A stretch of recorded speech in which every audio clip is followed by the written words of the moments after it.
Hello, and welcome to Fermenting Opinions. I am your host, David Papiden. James McVeigh, your co-host. And this is Fermenting Opinions, the podcast in search of a more palatable political ferment. And tonight we've got a very special guest for you. It's very special in the sense that it's our first guest ever. This is going to be our first interview. And tonight we have Seth Campbell, who is the Democratic Party chair of Maury County, Tennessee. And we are going to be going a little bit into what his experiences are, where he comes from, what he's doing in politics, and what it's like being a Democrat in the Deep South. Yes. We'll pick his brain there, and we thank you, Seth, for joining us so that I can beat up on you and flog you for being a liberal a little bit. Absolutely. But other than that, let's, I guess, after we kind of explore with Seth more about him, we're going to turn to a couple of political issues, and we will visit the Unite the Right rally in Charlottesville, Virginia, and the aftermath from that. Initially, it was my plan to advocate that we don't even touch the thing and just let them do their little march and move on. But see, I didn't even know what was happening until I heard about the violence. Unfortunately, they ramped it up really hard, and things got crazy. If you've been living under a rock, we'll go into it a little bit for you. Sure. But let's start. But for now, friend of the ferment. Friend of the ferment, Seth Campbell is here. Seth Campbell. So Seth, tell us about yourself a little bit. Where are you from originally? Are you a local boy? Well, first of all, I'm honored to be here. Thank you for... honored. That's awesome. Yeah. Okay. I'm the first guest. So that'll go on my resume. That's right. I am honored to be here. And, I've lived here basically my whole life. Columbia, all the way through, Maury County all the way through, elementary school, middle school, high school. Went away for a while, college, came back, and started rolling up my sleeves and getting to work on, county business and matters that are important to folks in Maury County. Well, let's start with where did you graduate from high school for our local listeners? Columbia Central High School. Columbia Central. I can't hold it against you as a Spring Hill boy. It's right up. Sounds like you already did. Yeah. Hey man, when I was a junior, we won that football game. Anyway, but where did you go to college? Where did you go move off to and do all that? Well, I started here at Columbia State, and I got my associate's degree here. Well, figuring out life things and what you wanted to do with your life, and then I transferred up to the University of Tennessee at Knoxville, and I spent the next 4 years up there and got my bachelor's in 2012 and my master's in 2013, and had a great time up there. But I was ready to be home. Go Big Orange! Yeah, go Big Orange all the way. Big Orange from space. Anywho, sorry. So what did you major in school? What did you get your bachelor's and master's in? Yeah, my undergrad is in. I was an honors history guy. I was always wanted to be a social studies teacher. I was honors history with a double minor in poli-sci and education, and then my master's was all in secondary education, teach high schoolers. So I knew from an early age that's what I wanted to do, and I went out and I did it right away. And it took me a while to get into the public education field. I did some other things, but I'm happy to be there. It's a noble pursuit, brother. I appreciate that. Someone's got to educate the youth. Just try not to go Socrates and corrupt them. Yeah, there's no corruption going on. That's good. We don't want to go to the Hemlock era. Yeah, that would be bad. So politics, how did that happen for you? Because it seems like it's so repulsive to people these days. And it seems like more of a recent occurrence for you the last few years, maybe? No. My seeds are so years ago with that. Really? Okay. It's kind of weird, actually. I tell people, I remember my first memories were the 96 election. And I was only 7 years old. Mm-hmm. But I remember sitting up watching it by myself, not really knowing what's going on or anything like that. But then the 2000 election, we know what happened. Oh, yeah. I remember not going to bed. Me too. Same here. Yeah, that was crazy. Sleepy guy. Like, I always like to sleep. But didn't want to go to bed, wanted to watch it, and loved midterms, loved watching the results, come in, and all that stuff. So I've always had this natural draw to politics and elections and that kind of stuff. And nothing changed as I got older. Some more refined viewpoints, I'm sure, but it's something that I've always been drawn to, and I've always been active in some way or another. So would you say you've always been a member of the dark side? No. The dark side. Officially, politics, I'm on the dark side. Yeah. He's a good guy. All right. But have you always had a liberal slant to your views, or is it something that's developed? Or well, growing up, 2000 election, perfect example. My mom was a walk the line Republican. Mm-hmm. My dad was a Democrat, and I remember the Bush sign being out in the front yard, and my dad replacing it with a Gore sign, and then and that's a true story. And then the Bush sign being replaced, and they were all hidden all over the place. But that's a true story. So I got a little bit of both, and I've always been more drawn to the Democratic Party. The basic tenets, the cornerstones of the party. It's always been something that's reached out and grabbed me and brought me in, and I've kept that with me all through college and up until now. Yeah. Well, excellent. So that we can gather from that you're bad at math. Economics is not your strong suit. I've never been a math all-star, but I do get by. I got to throw the burns in there. I mean, part of the reason we have you out here is being who you are and your role in the party and stuff like that. And I'm also a member of the party. I go to the meetings too.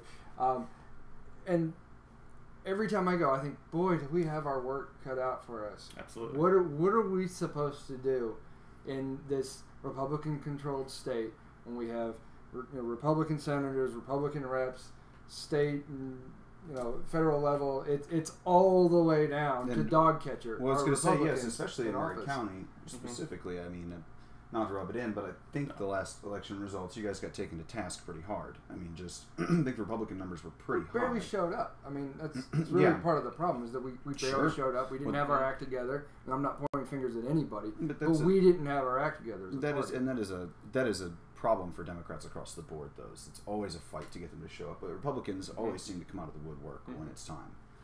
It's really hard. Democrats have a really hard time of getting their people to the polls. But kind of on that note, I guess, let's talk about, local politics and the difference between national politics and where you see the differences, particularly. Because, I mean, everybody can kind of give the left-leaning, party line stuff from the Democratic National Committee. It's kind of, Also, to interrupt briefly, just to point out for anyone listening to this, that Seth is here. He doesn't represent the party. He's not here in an official capacity. This is Seth giving his ideas on what he believes and where he thinks the party is. Doesn't officially, none of this is endorsed. This is just his. He gets to say, for the legal end, he gets to say that too. Absolutely what he said. No. But I wanted to jump in there with it. A lot of my viewpoints are going to align with the Maury County Democratic Party and the state Democratic Party and the National Democratic Party. But I am not here on behalf of any of those, and I'm not speaking for them. These are my personal takes. And to be honest, I don't line up with the party on every issue. I don't think that one really should. No, definitely not. I completely agree with you. Yeah, and so I'm an individual who has independent thoughts, and exactly. Say I'm a registered Republican, and we butt heads all the time. It's healthy. You have to. It's how you kind of come to a better understanding of what your party's position should be. Absolutely. But anyway, so yes, from your personal view, because that's it. David's right about that. It is extremely important to qualify. Sure. From your personal view, though, where do you see the challenges specifically locally versus nationally, as far as your message and kind of how you're trying to rally liberals? Absolutely, that's a good question. But right when I took over, the first thing I told people was, we can't control the electorate. We can't make James go vote for a Democrat that we like. We're never going to be able to do that. We can try to persuade you, and we can do compare and contrast, but what we can't do is make people vote for Democrats. And everyone knows that we're at the, we have a steep hill in front of us to climb as a Democrat in Maury County. What I tell people to do is, I say, be seen. Show up. Show up with your Democratic shirt on. How many people tell me, I can't count them, how many, they say, I didn't know there were Democrats in Maury County. And we can't fit everyone into a room anymore. We've had, we're getting over 100 people a month to meetings. That's actually great for a local party. Yes, yeah, I can second that too. Like from before the election to after the election, everyone was like, "Oh crap! Oh crap! We need to get in here. We need to start fixing some of this, at least at the local level."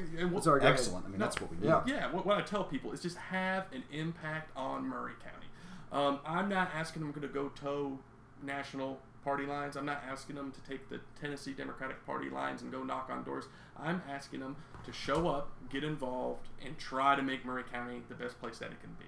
And I've said that from day one. We might win a few elections. We're going to lose a few elections. That, by and large, is out of our hands. What we can do is we can show up and we can make a difference. And I tell people that all the time. Show up, volunteer with your Democratic, shirt on. When you go work out, wear it. Let people know that we're here. We're here, and we've been here for a long time.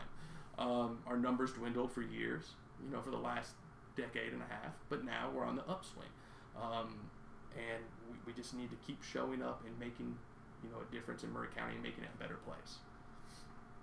Sure.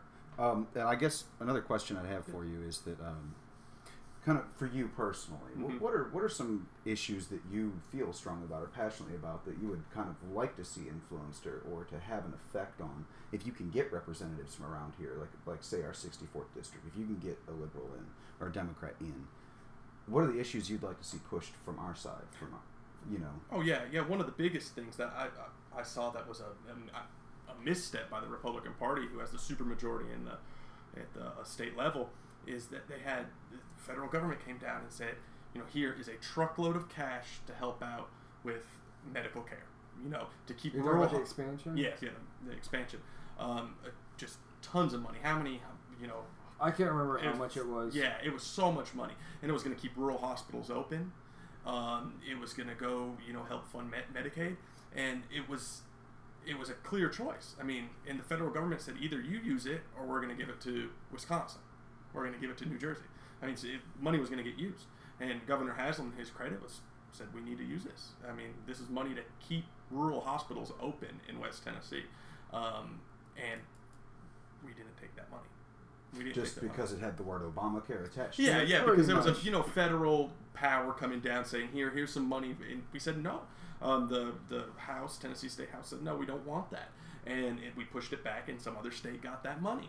And then since we've had numerous rural hospitals closed down. This is true, definitely. Hospitals closed down, premiums have gone up. Yeah. We had a provider pull out, I can't remember what region in Tennessee, but they pulled out where there's down to one provider and we're going, Obamacare's failing.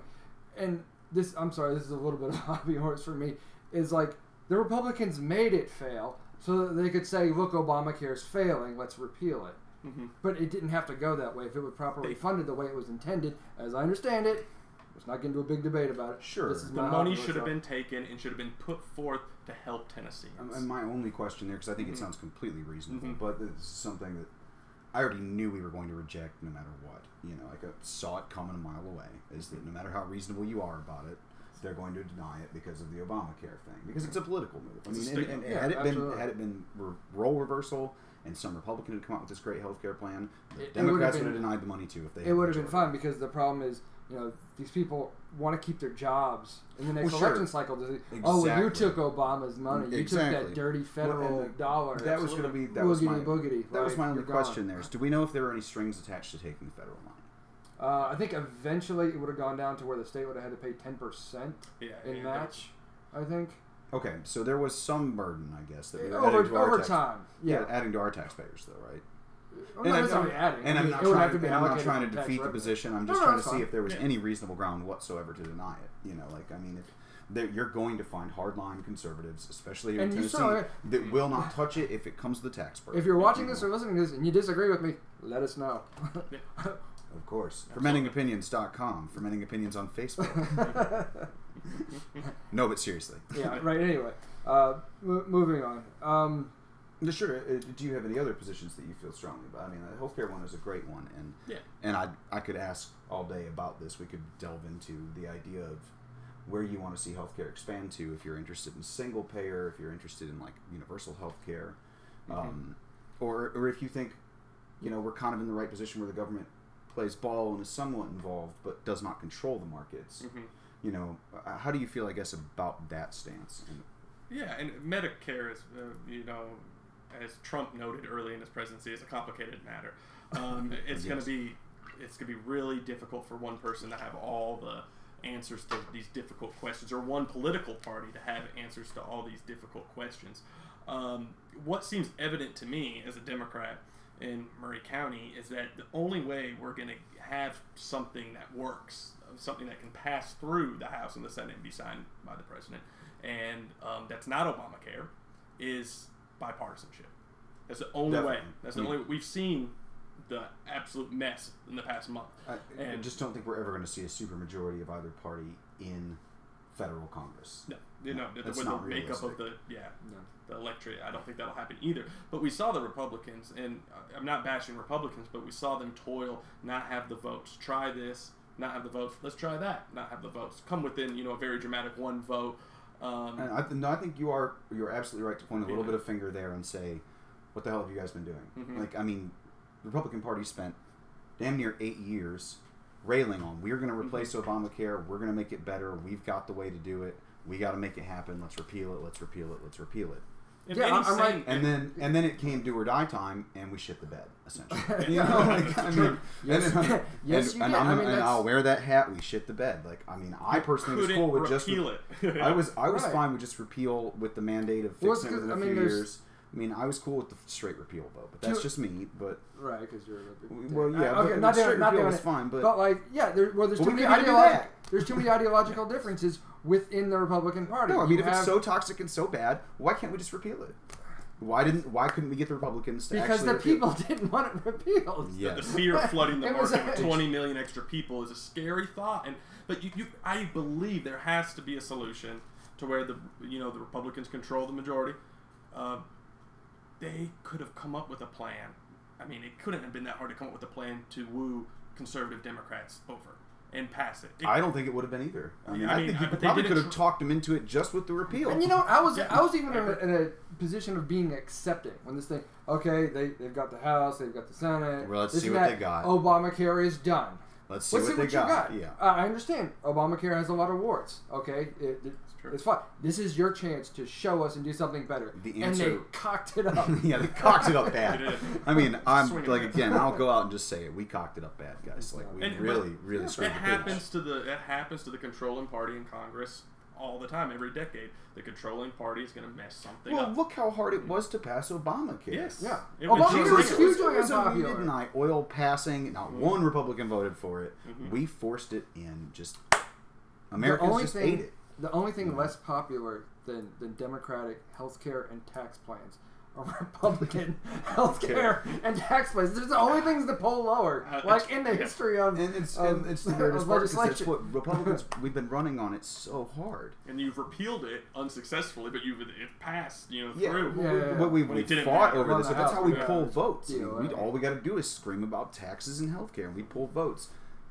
But our version sucks, apparently, or we can't at least get a consensus from our constituents to allow our senators and congressmen to vote for it. One of the hardest things in politics, I've always thought, is actually taking something away from people that have something. Yes. So they have, people are signed up on Obamacare. They signed up, and now to say, well, that doesn't work as much as we think our plan will work, we're going to take that away.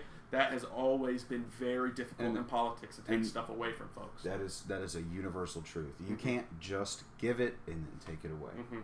People, if they don't even like it that much, they're going to still fight for it because, hey, that's mine. Sure. I signed up for that. I'm already involved in this. How much more complicated are you going to make my life? Exactly. Yeah, whether or not it's all right or anything else like that. You can apply that to anything. I mean, you can apply that to certain privileges people enjoy. And that if is you lose that, it feels an awful like oppression. I mean, in the same with healthcare. So I guess the question there, to get kind of back to, is where do you kind of fall on what the government's role should be and why? Like, is it because you believe healthcare is a substantive right that we could pull out of the Constitution? It's a good question. We had a problem before Obamacare. I mean, the market was flawed. Of course. And there's nothing, I have no qualms about a free market system, a free market economy, but the market was flawed. It had a fatal flaw in it, and people weren't getting the health care that they needed and deserved as United States citizens. So there was a problem. Democrats came together. They drafted a bill, went through a lot of committee work, and you got Obamacare. And it was jammed through. It was, late into the night. And folks thought it was unpopular, but then when you take it away, they don't think it's as unpopular anymore. So there's a role for government in healthcare because we can't return to pre-Obamacare, kicking people off who get sick. I mean, you can't do that. So there has to be a role for government in the healthcare field, unless the free market can successfully fix that and give Americans, high quality healthcare, and expand Americans' lives. That's what it comes down to, right? High quality healthcare that allows Americans to live longer. Sure. And and the flaws, there's still flaws, but Obamacare took a step forward in fixing them. Now there's still problems, but it took a step forward in fixing them. If the free market has a solution, bring it to the table. See what people think. I was going to say, you won't catch me arguing that all of Obamacare is bad or anything. I mean, obviously, increasing the age at which insurance companies are allowed to cover, right? Yeah, because you benefited from that. Of course, yeah, I did. I benefited. I benefited from greatly while I was in law school. I had health insurance again. It was great, and obviously that's a beneficial thing. Removing the pre-existing condition, or I guess that was the one thing I'd always tell people that hated Obamacare. I was like, look, if you don't like anything else they did, you can't be denied for having a pre-existing condition. That just seems like just basic. But the death panels. Decency. The death panels. Well, let's not even get it. Okay. Well, that was malarkey. I mean, it was propaganda. Yeah. No, of course it is. I mean, that's some Alex Jones shit. But that's a whole nother topic. But so there are, even with me talking about repealing it straight up, I'm fine with that. Except there are still points I want to keep because Obamacare did do some good things. Okay, but then you don't want to straight repeal. Exactly. So. That's the point, and that's the problem. Is none of us wanted to really get out there on the front line and say, nah, fuck you and your pre-existing condition. Essentially, right. That's terrible. No, yeah. how the hell are you going to say that to any? And that's and I won't say that I feel bad for Republican lawmakers. I don't think you ever will. I don't envy. Yeah, I don't envy the position they're really in over this thing, because it's either they fall in line with the party and they risk losing their seat to a Democrat because it's political suicide. And let's or it's the other kind of political suicide where you go against the party. Want to talk about a death panel? There's your death panel. And you've got Steve Wynn and Trump promising to fund a primary challenger. Like they were boned either way a little bit. Again. Yeah. Well, what was the other one? They wanted to appoint, that I heard recently, they wanted to appoint some Democrat to one of the cabinet positions so the Republican governor of the state could appoint a new senator and they could go ahead and repeal Obamacare. Bada boom. That's politics. Yeah, it's unfortunate. That would require the Democratic senator to actually... accept. He'd have to accept it, but... Do you not accept a good cabinet? I think it was Department of Energy. True. Like, do you not take don't you take that from Rick Perry? If it's gonna cost Americans one that's what I'm saying. It puts him on the spot. The Democratic. I'd love to get rid of Rick Perry. He's an idiot. Well, yeah, I agree with you. But it requires us. Do you really have the gumption to care about this office to stand up and say, no, I'm not doing that? Remember what department? I refuse. I'm staying here. Mm-hmm. No, that's that's politics. Try to maneuver your way around to get the votes. But it would be hard. To say no. I think so. Presidential cabinet appointment, and it would just be hard to say no to that. But in the right case, you could say no. Even if I were Republican in that situation, I think I would. Do you want to go into that shit? Yeah, I'm not going on the front line. You see the Trump the careers this thing is ending. I think I'll try and stick out my office spot until you're out of office. At which point, then we'll move forward. Someone else wants me on a cabinet, even if it's Vice President Pence, if he takes over. But it seems for now though. I'll join his cabinet. To wrap up the healthcare and move on. It seems like really the conversation is moving past this. It seems like nothing is happening with healthcare currently. That they've abandoned that in light of let's move on to tax reform. I think Trump has a limited. I'm sorry, but I think Trump has a limited amount of time to get stuff done. Obama used that period to do healthcare. Yeah. And then you saw for the next 3/4 of his whole presidency, he was pretty much jammed up and couldn't do anything because he used up all his credit on healthcare.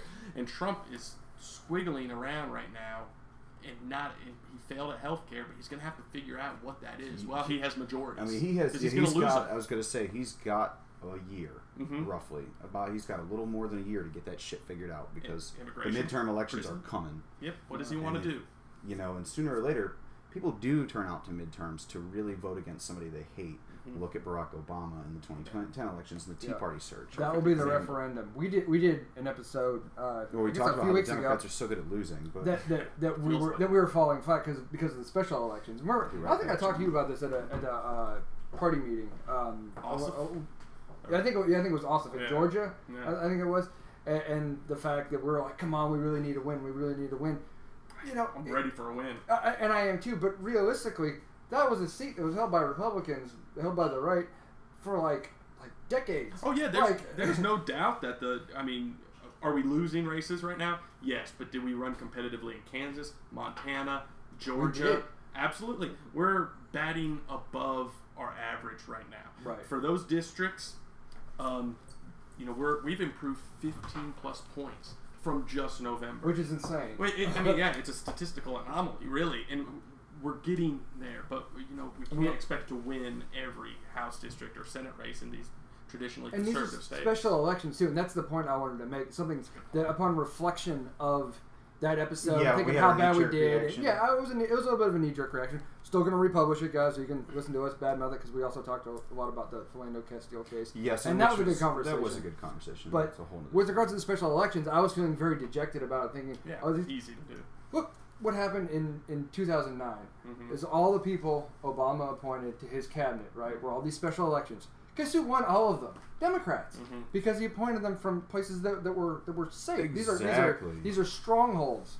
In Trump, to his credit, when he gets a little bit, he appointed people from Republican strongholds, people that would have been very, very difficult to unseat. Now, we were extremely hopeful that we were gonna hit that long shot. Didn't happen, not once. Probably invested too many resources into it. Probably invested too much attention into it.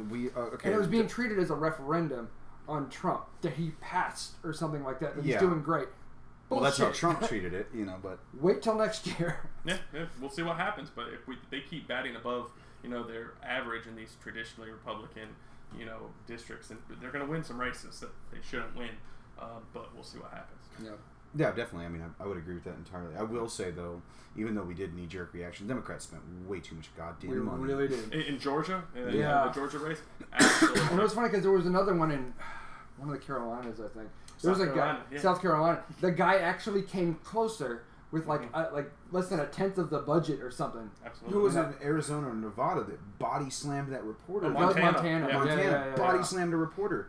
Yeah, a BBC reporter, I think. The day before the election, and still handily won.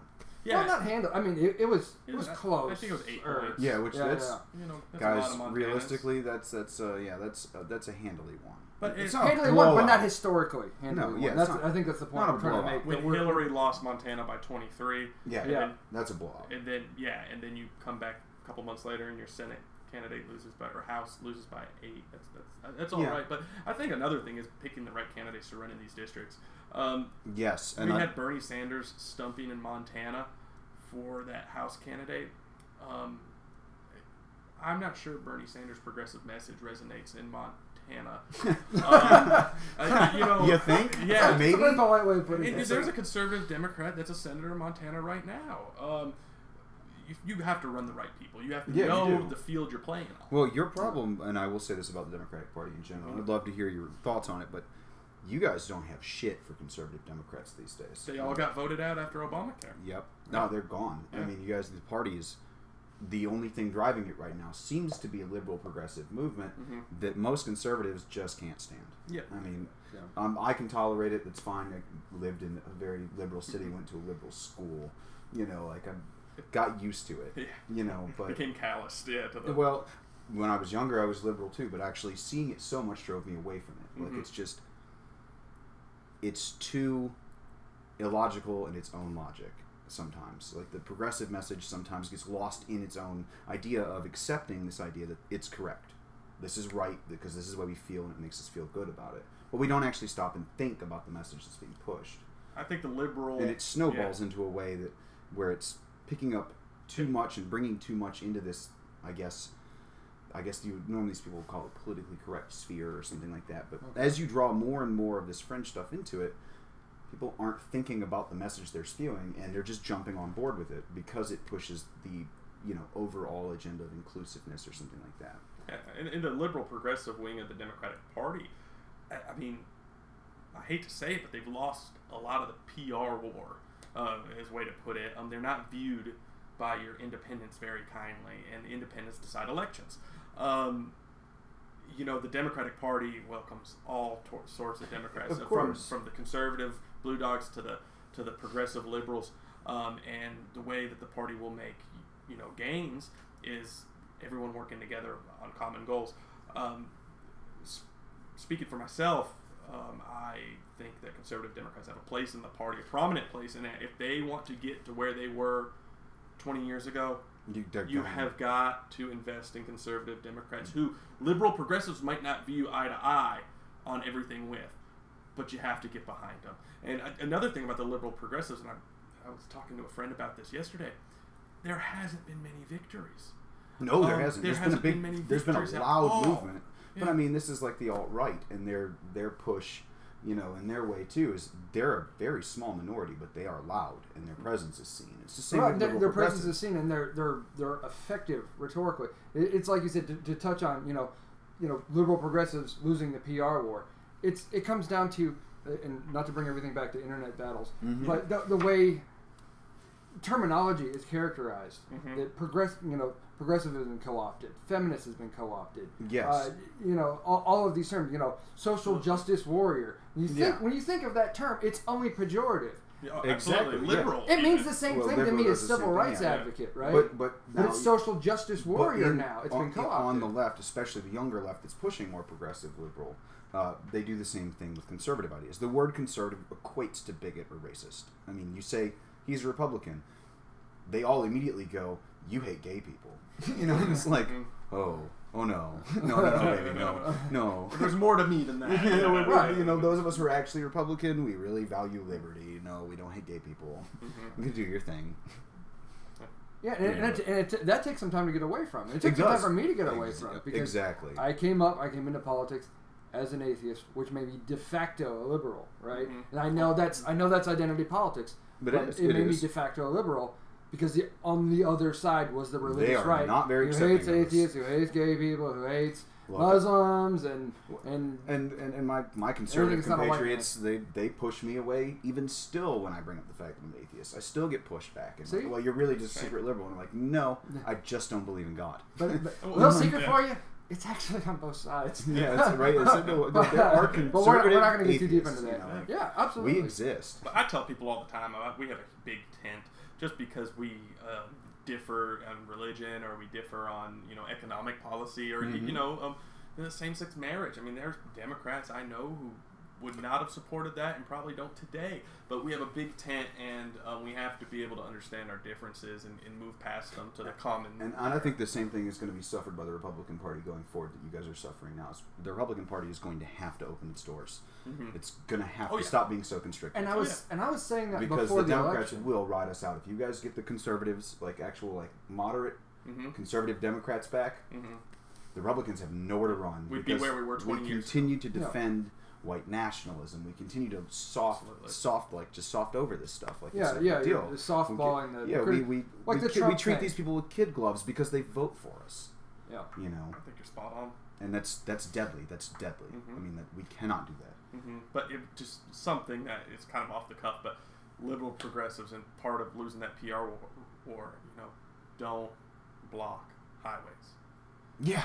Don't block the highways. For real. You are affecting folks who that's how you lose the PR war, when you don't think about your actions. Yeah, the consequences of what the normal person is going to think. Yes. What the normal person is. What your independents who decide elections, they see a bunch of liberals and I get on I-40 and stop traffic.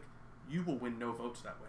Yeah, you are not further your cause that way. Exactly. What you've done the Kaepernick thing essentially is that you have drawn attention to the cause, and you did a great job of equivalent of the Kaepernick. Well, no, it's not. But I'm saying it's the same. It's the same draw of negativity that comes from people. Okay. It's viewed by the populace as negative, but you have accomplished your mission. People are talking about you. Yes. But they are not talking well about you. Yes. And that the thing that no such thing as bad press.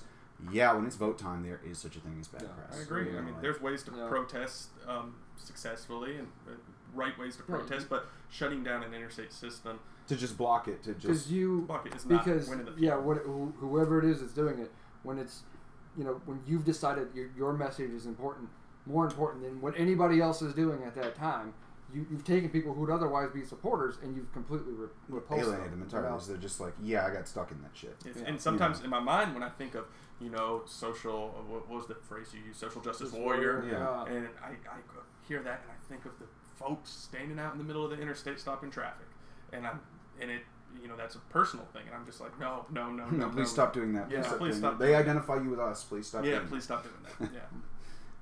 Yeah. So I guess really, and I know it's a terrible segue, really, but I think we should move on to speaking of traffic. It's not that terrible. Yeah. Okay, I was about to draw it in with blocking traffic, but okay. Yeah. I thought we were gonna say social justice warrior. No, but just do it. We gotta do it. We need to talk about Charlottesville. Yeah. We need to talk about Mr. Fields Jr. and his decision to run his Dodge Challenger through a group of people. I mean, well, and everything leading up to it, guys. If you've been living under a rock, what happened last weekend? I guess it started. Did it start Friday night? Friday night. The rally was supposed to happen Saturday, but rally Friday night they got Saturday. there early. Everybody checks in. Gotta explain what that is. That apparently there was, I guess, in the town or in the city there was, I guess, a push to remove a statue of Robert E. Lee. And maybe that's the pretense. It wasn't necessarily a push. The town of Charlottesville, Virginia, is, I believe, from election results, 80% of voters there in the last election voted for Hillary Clinton. It is a very liberal town. It's in a very liberal area. That's their thing. So the city council decided they wanted to remove a statue of Robert E. Lee, and they wanted to rename the park, Lee Park, to Emancipation Park and put something else up in its place. I don't even know if they had a statue picked out or what they were going to do, but they wanted to take that statue down. No one in the city seemed to really care. I mean, you had some conservatives who were upset about it. I believe one conservative attorney filed a lawsuit to try to stop it and lost the court battle, because your elected officials can decide what to do with the property they own and manage. I mean, this is a very easy thing to look at and see. This city council voted to remove the statue. It's theirs to remove. They own it. Okay. I mean, the city owns it. So they want to take it down. They want to rename a park.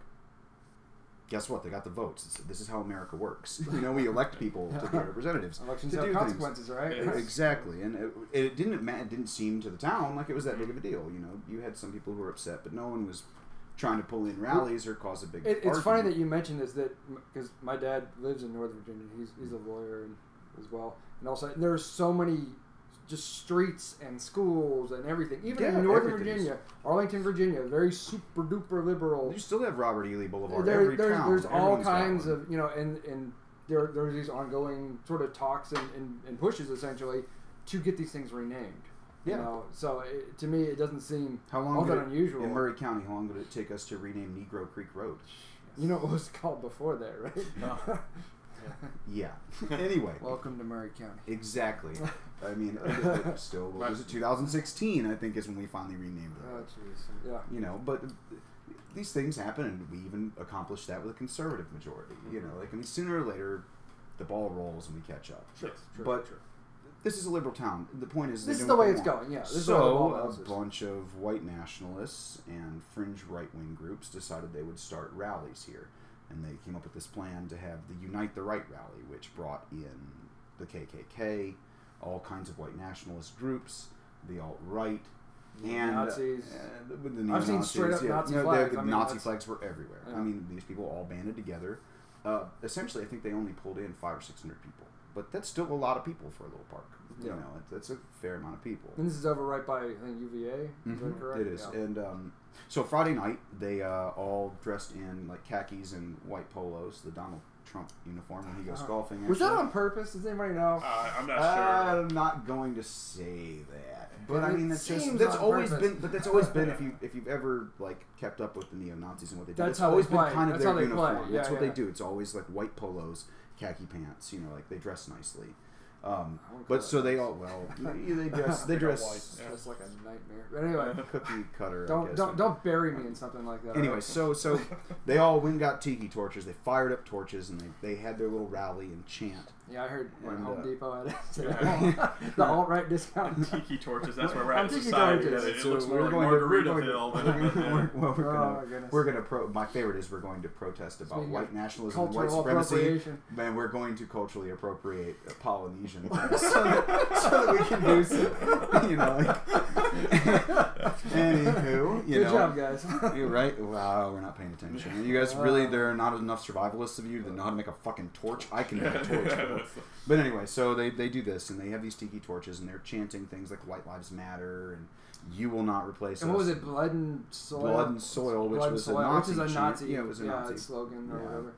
And they basically did their white power thing, and obviously this was the rallying cry for battle for Antifa, and all of the BLM showed up.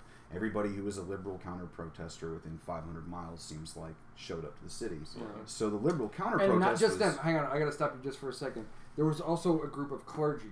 There was a big group of clergy. Peacefully protest. Actually, they went inside, I think it was like an Episcopal church or something like that, and they were surrounded by these alt-right guys. And I guess eventually police showed up to disperse them. But like, yeah, and this is me, the liberal atheist, touting the clergy. I'm really proud of these guys, and you know, clergy they're no stranger to protest and social action. You know who was with them? The rent is too damn high guy. Oh, McMillan.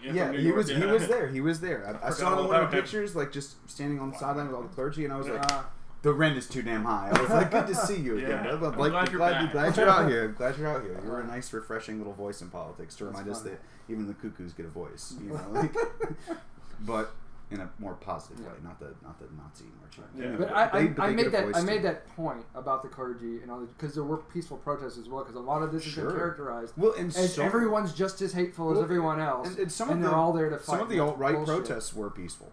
Sure, some of them were. Yeah. They all had shields and like armor and shit, but they were, but some of them there was not a problem. Like they weren't inciting anything. The major problem was actually at the park.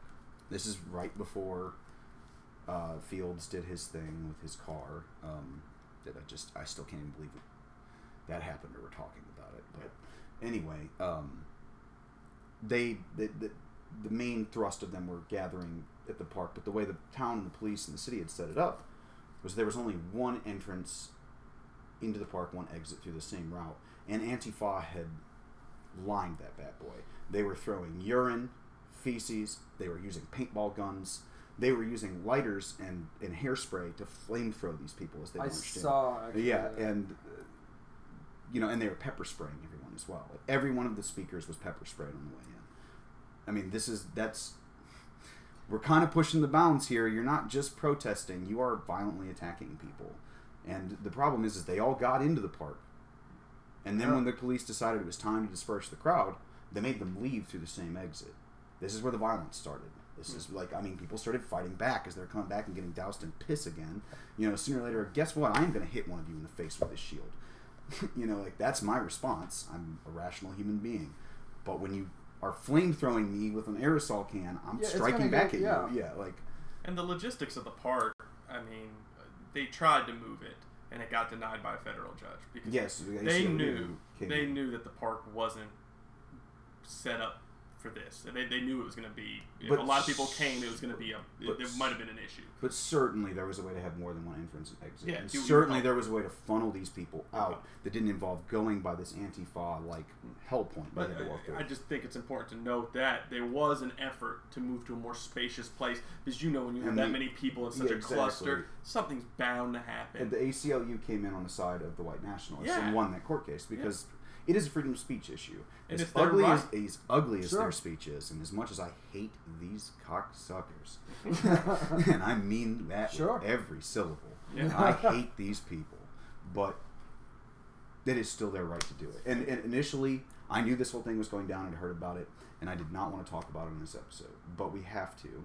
Yeah, because it's too... a man named James Allen Fields Jr. decided that on his way out, he was one of the white nationalists. He was going to take a few turns and then just plowed into a crowd. Group of and apparently, he was not the only one. By the way, as I understand it, that he plowed through the crowd and he went and he ended up hitting other people on his way out or something. Yes, he popped it in reverse and ran people over too. I mean, he had to get out of there after he smashed into the vehicles. Right? Yeah, because he hooked his front bumper fender or something like that. It was insane. horrible. Yeah, and a woman died. Yeah. A 32-year-old woman. I don't recall. The interesting part is if you're on our Fermenting Opinions page, a friend of mine, Bradley Dick, was actually there. He lives about an hour away now. Spring Hill. He's a friend of mine. He's kind of fairly right-leaning. He's also a notorious edgelord. He really is. Towards the alt-right. But that's neither here nor there. But he wanted to go and film this and be part of it. You know, like he was like, hell, I got the day off and go check it out. He was there for it happens right behind him. Like he had just gotten out of the street when the cars, and he's live on Facebook just talking. I remember seeing this. He would be an interesting person possibly to get on here Wednesday. Well, I'd love to get him. He probably would jump into the hangout. But you know, it's just it hits so close to home that we live in this kind of area. This is a town a lot like ours. You know, like this is something that we could have happen here. I mean, absolutely. We could have people come in for some reason. I mean, it happens in Pulaski with the KKK rally. All the time. And what was successful with that is when people just stopped giving them any attention. And that's how Antifa is so unsuccessful, because they bring more attention to it, and they bring more attention to it. They bring sympathy to the alt right with their If the KKK marches down there anymore, no one knows because no one cares. No one covers it. Yeah. I mean, maybe the local paper picks it up and puts it, but people aren't. Most folks around here are definitely against that, but they're just not going to go down there and go to the. Yeah, they don't care. Yeah, they don't care. You want to be crazy, you be folks crazy. In Pulaski, I mean, I prosecuted there when that was my first position with the prosecutor's office here. I was in Pulaski, and it was always something I was going to be curious about. I mean, I'm walking to the damn old courthouse, a big beautiful thing where KKK trials happened, and we had all of this going down. And I'm like, kind of just asking people who are Giles County residents, kind of like, how do you feel about this, and like, what's the presence here? And they're like, we don't care. Like, cool story, bro. Like, we don't have anything to do with that, and we don't want to. Removing attention, it works. It works. Yeah. And so I guess what I wanted to ask, and what I wanted to bring up here, as far as Charlottesville goes, is, and this is for everybody, for us all to discuss, and I'm going to ask Seth about it too. But what do you feel? Where do you feel the finger points? Like where do we lay blame here? I mean, obviously, Mr. Fields gets his own blame. Sure. Absolutely. I mean, he's his own person. He committed murder. He did commit murder, and I believe Virginia does have the death penalty. If they bring it up to first-degree murder. I mean, it is a second-degree murder charge right now. But it will go before a grand jury, and it'll probably be upcharged. I mean, if the evidence is there that he, especially now, the Attorney General's office, like the hate crime Department of Justice, well, the Department of Justice is investigating to see if he had intent to commit this crime when he crossed state lines, because they'll have the Interstate Commerce Clause then, and they can try him for domestic terrorism, and they can put him to death. Wow. And Sessions has already said he plans to do it if he can. Which is bizarre to look to Sessions. Very strange, but to do anything. People say you can change. Maybe getting berated by Trump on Twitter. Yeah, where he's just like, might have something to do with it. Maybe these guys are jackasses. Yeah. He's like, I'm a crotchety old racist, but man, this is messed up. Well, I think let's first talk about, does Trump get blamed for this? His speech should have been. His statement coming out should have hit harder. I mean, I think he was too soft. He didn't use the right. But that might be his speechwriter's fault. Because he did come back today and just straight up say racism is evil. Lots of pressure. And put a lot of condemnation on the alt right. He caught a lot of fire for it. Yeah. He did, but he still put it out there. Sure. 2 days too late, but he's a notable, finger pointer. But I mean, he points fingers at everybody that he could have, but he should have come out a little bit harder with that, I believe. And he did correct himself. He came back with a little bit harsher rhetoric today, which is appreciated, I think. But I'm sure people would disagree with me. But either way, though, But my question here is: should we lay blame on a president for something like this? I mean, is it fair to lay blame to the riots in Ferguson or something like that on Obama because he came out on the side of BLM? I mean. You own it, unfortunately. Yeah, exactly. The question is, so you do think that Obama gets credit for Ferguson and Trump gets credit for Charlottesville? Yeah, it's going to be attributed to him in history, and Katrina was contributed to Bush, and that's a little bit larger scale. They all have their albatrosses. But but I think in relation to Trump and the alt right and these kinds of protests, rallies, things like this, he not via his direct verbiage, but playing on the same kinds of grievances this of white nationalists, not directly talking about race or national identity or anything like that, but the same kinds of things that they gripe about by encouraging them and in fact brigadiering this kind of behavior. When hitting a point where he could call them out, he kind of mollycoddles them. Is that what you're getting at? Well, I mean, they get the kid gloves. They get the kid gloves. He and the thing with David Duke, how he didn't. Oh, I don't remember David Duke, and of course he obviously everybody remembers David Duke. Dude. I mean, who doesn't remember David Duke? Anyway, and it's not just how weakly he denounced, because he said, "Oh, you know, hatred on both sides. It's all bad." And then he came out when people put the screws to him, and he said racism is bad. And he called out white nationalism. He called out the KKK. And that's good. Nazis. But his entire campaign was about nurturing these guys as part of his base. And in my view, that most of the right, well, they don't necessarily identify with the alt-right, and they don't identify as racist or anything else like that. They sat back and gave their tacit approval of this. And this is why I asked the question, though. It's the same thing where Obama basically has cast approval of Black Lives Matter and pushes their rhetoric as well. Do you lay the riots that came from Ferguson and in Louisiana? I would say there's a from Alton Sterling's death. Do you lay these deaths and these riots and the officers shot in Dallas by the Black Lives members, guys who were trying to claim that? Is that Obama's fault? Because I mean, he essentially did the same thing. Now, Trump the difference is I'm blaming Trump for nurturing the alt-right. And we can say we blame Obama for nurturing BLM. Yeah. And I'm fine with that statement, but that's not the same thing as nurturing hate and nurturing violence. Because that's not that's not the essence of BLM.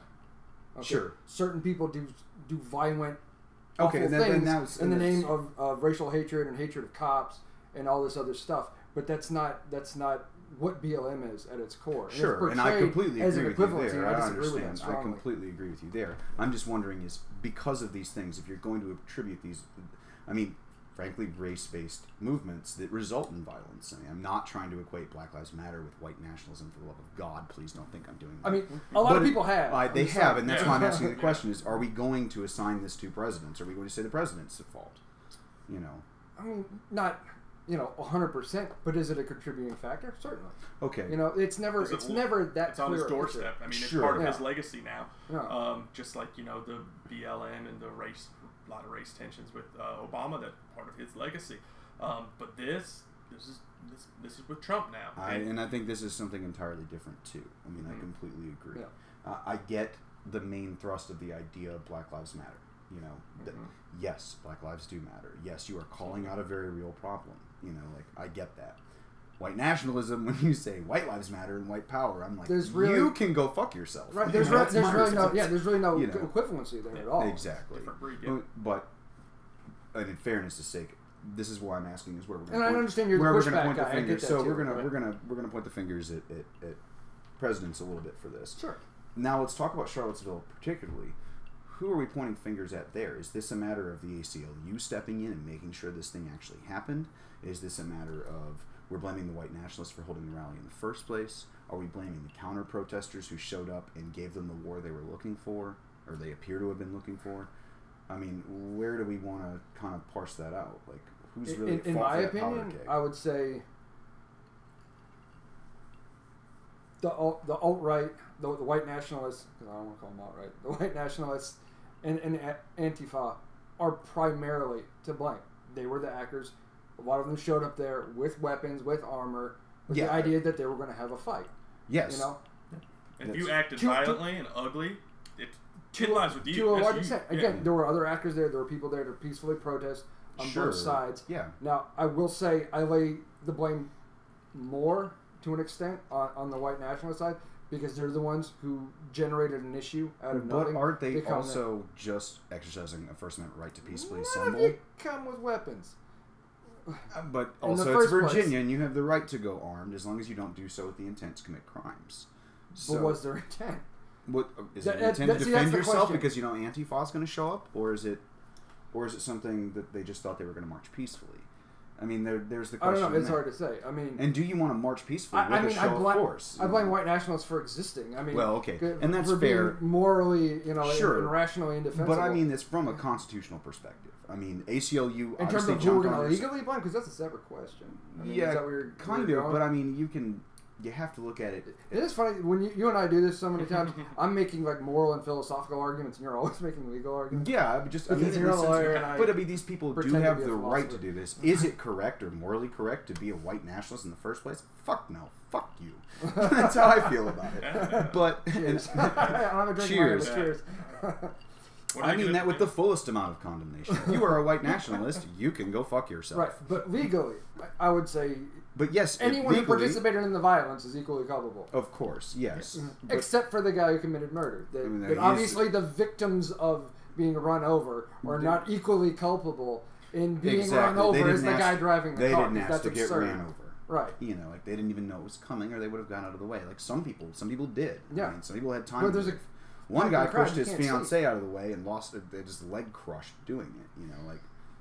I mean, he was there with the girl. I've seen the photos. Yeah, you guys haven't seen any of the photos yet. Some of the still frames, especially, they're horrifying. Rough. Yeah, they really are very moving photographs. And I mean, just Jesus. Now, there's a narrative running around that this guy's car was being beaten on or attacked, and he was trying to just flee the scene. He was just trying to get out of the way. I haven't seen any proof of that at all, but that's a narrative. That's probably the defense they'll go with. Sure, and I mean that. But he's still driving the car. He's still responsible for what happens. Yeah, I completely agree with that. I mean, I don't buy that narrative in the first place. No. I mean, even just from the video I've seen, where the vehicle, you can see kind of the starting point. There doesn't seem to be anyone near his car. They're all gathered down at the end of the street. Right. They seem to be moving away from him.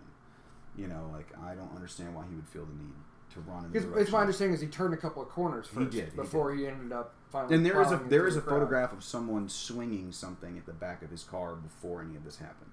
Gotcha. There's a photograph somebody took. It looks like a woman. Still no excuse. It looks like a woman slinging a towel at back him to or something. Back to the question. Yeah. You're asking me who I think is legally, or really just, but not even just legally, but I mean, we want to talk about morality, but legality too. Like these people did have a right to be there. Sure. They had a right to assemble and do this.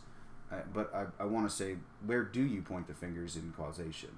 Just in general, not just legal causation, but causation in general. Like we can bat around all of it. Again, I would say it would come down to whoever was swinging and whoever was swinging back. Like, what are your thoughts? I think whoever, when it turned violent, is those are the people to blame. Who threw the punches? Who started touching other folks? Who got ugly? Is there throwing urine? Is there room for self-defense in there? I mean, absolutely. I mean, you have to be able to defend yourself when you go. It was just a powder keg. When you get that many people in such a small area, it's going to blow. And I think the big question you have to ask yourself is, what are you going to do next time? Because this is going to happen again. Of course, yeah. It's going to happen. They said that they want to go back to that same spot. Something has to be done differently. I mean, there are several rallies planned next weekend. 9 of them. You know what my fear is? That moving forward, you said it's going to happen again. We know it's going to happen again. There's going to be more rallies and demonstrations. But There's going to be more Antifa. Who is going to There's going to be more clashes. The question for me is, when does this hit a flashpoint and we get 10 guys show up with ARs and mow down the other side? Because I don't know why it hasn't happened yet, honestly.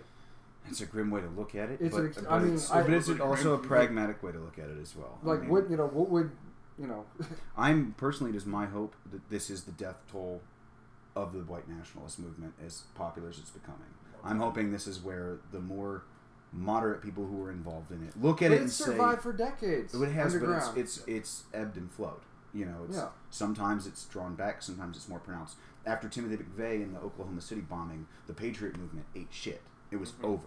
I mean, it was mainly made up of people who were like Tea Partiers who were fed up with certain things and were angry about certain things, but then they saw the results and the fruit of their labor, and they immediately said, I'm not doing this. But how much better are they at their narrative now? It wasn't a day later, and the Daily Stormer comes out with an article mocking the woman that got killed. Yes. It didn't work out too well for the Daily Stormer. It didn't work, because Anonymous... Well, cheers to Anonymous for that. Took their site, which is fantastic. But in terms of the narrative, how quickly they bounce back... I'm not condoning crime or stealing from people, but at the same time, if you're going to do it, do it right. Good job, Anonymous. Drinks on me.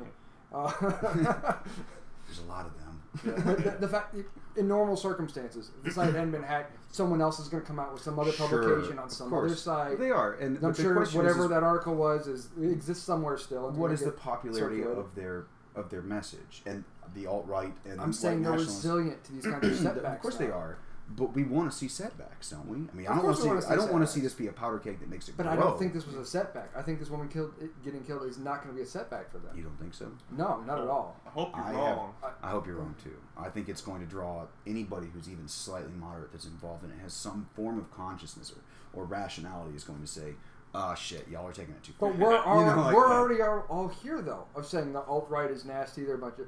or this and that. Of course. And the alt-right doesn't... The white nationalists... do not care. They never did care.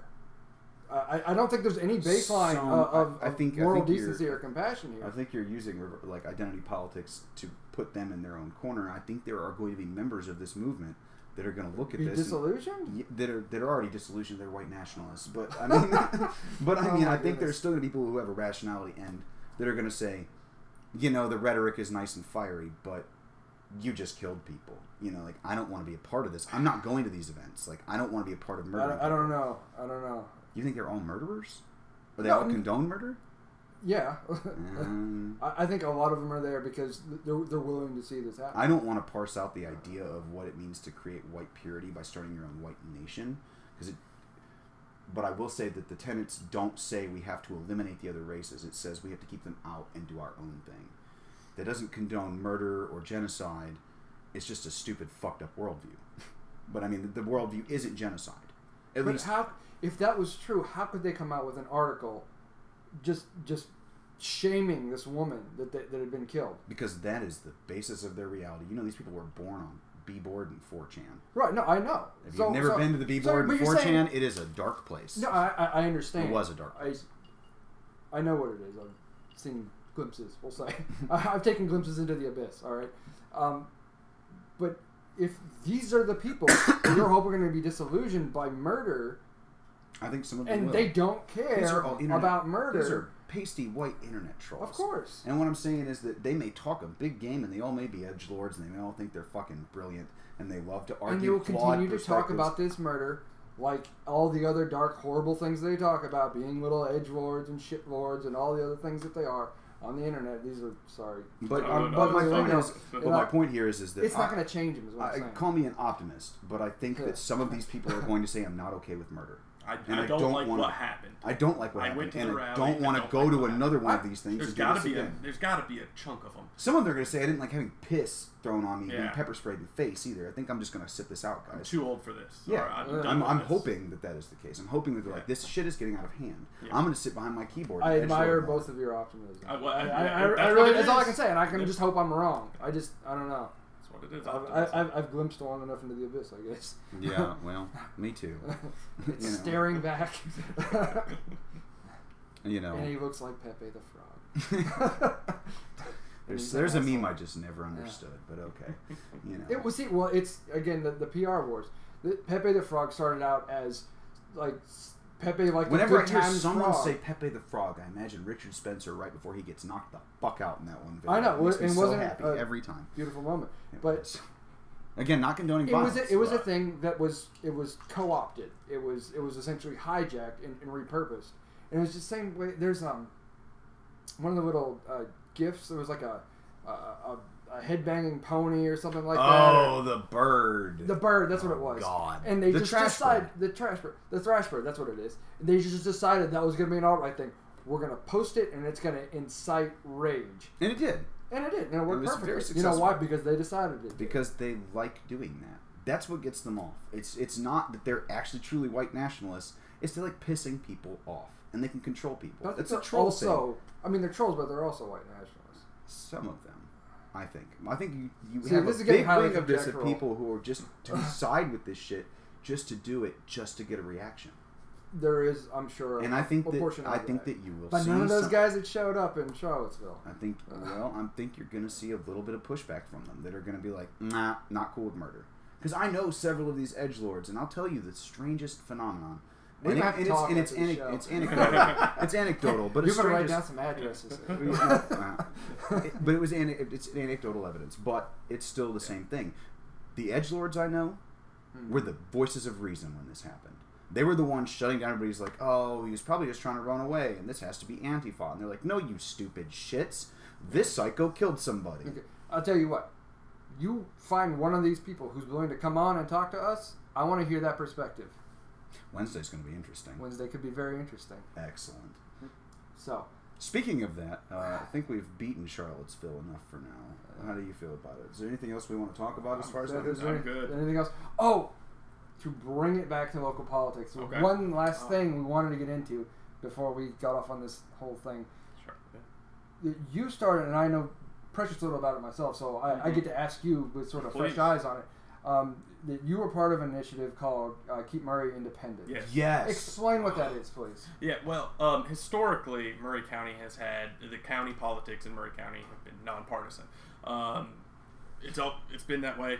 Perfect example are judges' races, especially. Yes. Normally, the judges do not take a political party. They don't take political donations from any parties. They just run independently. Absolutely, absolutely. And in 2014, it changed. It did. Republicans had a primary to put, an R by folks' names. That was nice. Yeah. Actually, I liked that at the time, but it did cost $40,000. That wasn't budgeted, but they did it, and it came up down to one race, one contested race, one primary. So it was pretty much sure. But that was nice in the sense that the voters on the Republican side had a choice between people to represent them. Yes. Because I will tell you that I'm very frustrated with some of our representatives that are Republican, and we have no way to challenge them because the party gets to decide. Yeah. Like the actual leaders decide, and just their own little nomination vote. And the lack of a primary, I mean, that can be kind of really a problem with people like you. But makes there them is something. stagnant. Yeah, we've talked about that before. But there is something you could do, and we're getting to that right now. Is instead of the primary this time around, Republicans call it a convention, which doesn't cost any taxpayers' dollars. You rent out a building, and you pretty much just have a little caucus, and you get people to have support, and you don't, no one has to go to the election commission and vote. The non-budget you just move over to this area. Yeah, and it's meant for Republicans only, so you guys can actually have all the influence. And like last time in 2014, the Democrats picked the guy to run for county mayor. The problem with this is the churches will flood this stuff. They could. They will, and it's not. But he told me, the chairman of the Republican Party said that you have to be a credentialed Republican to get in here, and they're going to do checks with the state party to make sure you're a credentialed Republican, so we can't flood it. Which I have no interest in doing. The Democrats doing it. I'm saying the churches are going to flood in the primary section. You're going to have whoever is the holiest of the holier than thou art is going to be the one that gets the push, and they're going to have churches are going to line people up and bust them in. They could, and it's that's up to them. Anyway, historically going back, we like an independent county. We want to vote for people who we think will do a good job at the job and not have a partisan shade over their glasses. And I would love that. I fully support that. Yes, and that's what we want. Particularly for things like sheriff, absolutely, judge, sheriff, trustee. We don't need trustees. You don't need a district attorney. I mean, all of these people. Like, we don't need a district attorney who runs on a pop. Right. We don't need a district attorney who has a certain view on abortion, or a sheriff that has a certain view on health care.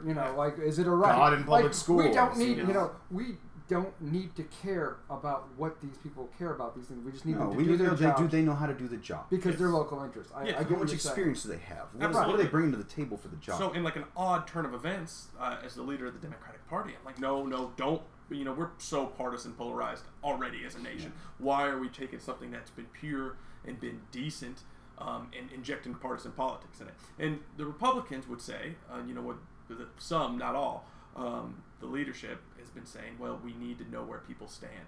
You can ask these people, and they'll tell you where they stand. Yeah, have debates. Yes, have them host them. I would love to help out with that. That's but I've got enough land. I'd host a debate and let people sit in the field and watch. It doesn't need to cost taxpayers anything. Come on out. But listen to people speak. And the important thing about this so far, the big takeaway, too, is everybody. We've contacted everybody. We've contacted all county commissioners. We've contacted the sheriff, the trustee, the register of deeds. We haven't found the county clerk.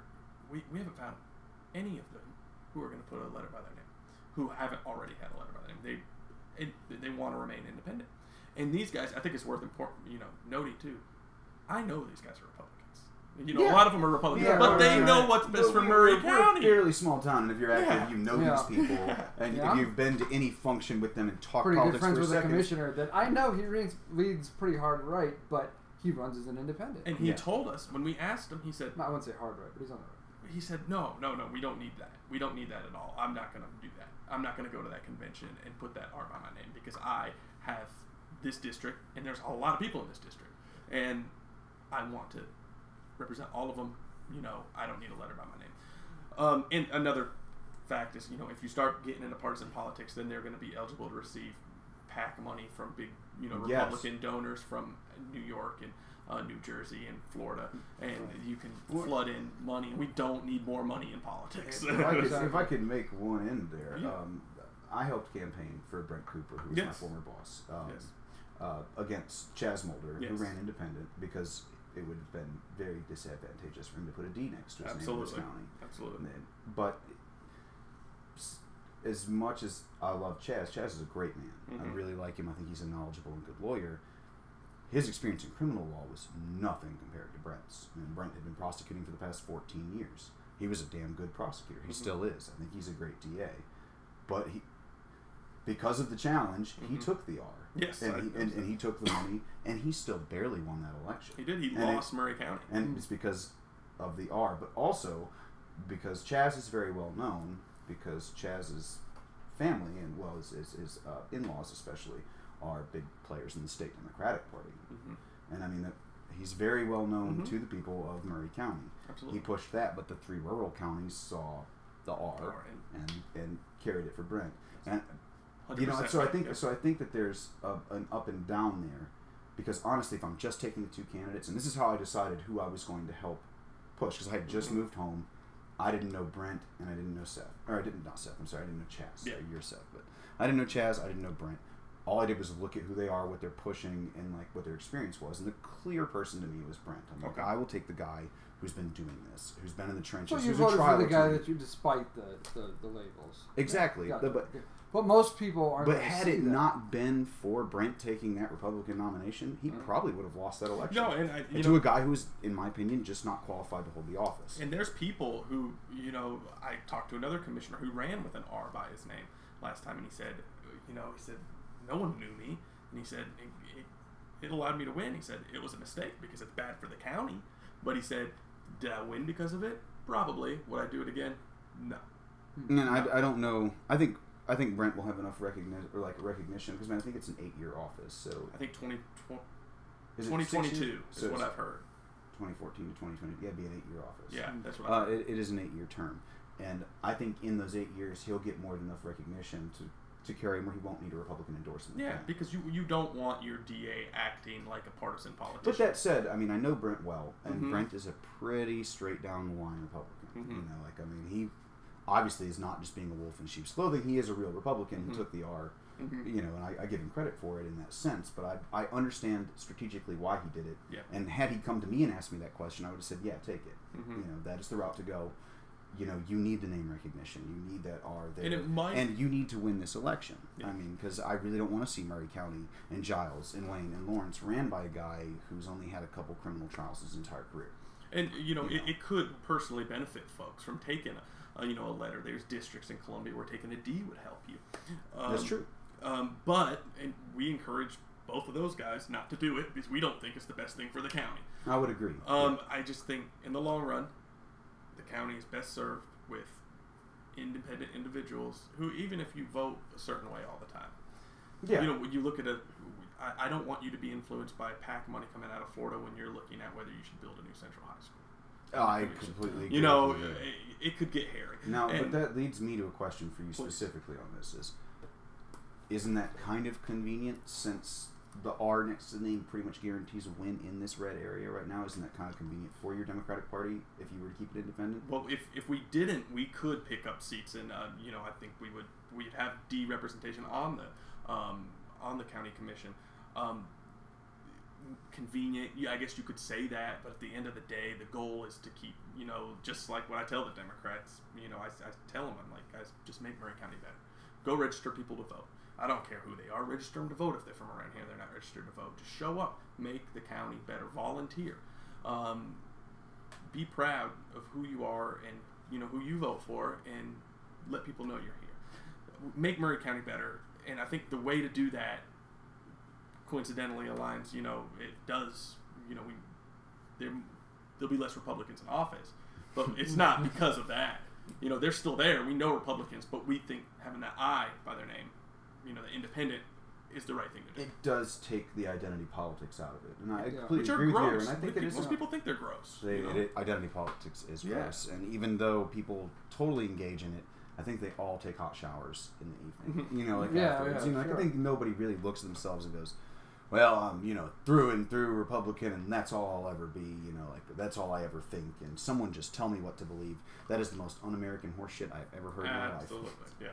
But I do agree with you, and I think we kind of got to wrap this thing up. Yeah, We've been at it for a little yeah, while. we've been going. It's been a great conversation. talk. I really appreciate you being on here with us, Seth. Loved it. Yeah. It's been a good conversation. I think we covered all our bases pretty well. And you were a pretty good sport. I didn't mean to. Oh, no, I like it. I think you gave me a harder time. And that's fine. I like it. I enjoy it. But yeah, this is, thank you very much, our friend Seth Campbell, friend of the Ferment. And I'm your host, David Poseidon. And your co-host, James McVeigh. And we are Fermenting Opinions. All right.